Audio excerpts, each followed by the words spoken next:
If you want to send files by using AirDrop on the iPhone 17 Pro Max, well, it's actually quite simple. First of all, you have to just focus on your iPhone 17 Pro Max.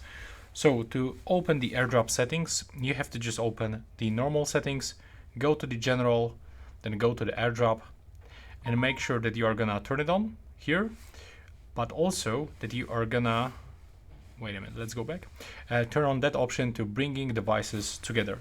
Now you have to actually do the same on this second device that you are gonna use, so also iPhone. Then let's say I want to send my photo that was taken with my camera. I have to click on this icon in the left bottom corner. I can select multiple files if I want and tap on the AirDrop icon. Now we have to put both devices close to each other. You will get this animation, and that was actually sent. If you get this animation, sometimes you can see the shortcut over here, so you can also click on this shortcut to send this photos, files, whatever you have. And that's pretty much it. Now we can actually find it in your gallery on your iPhone.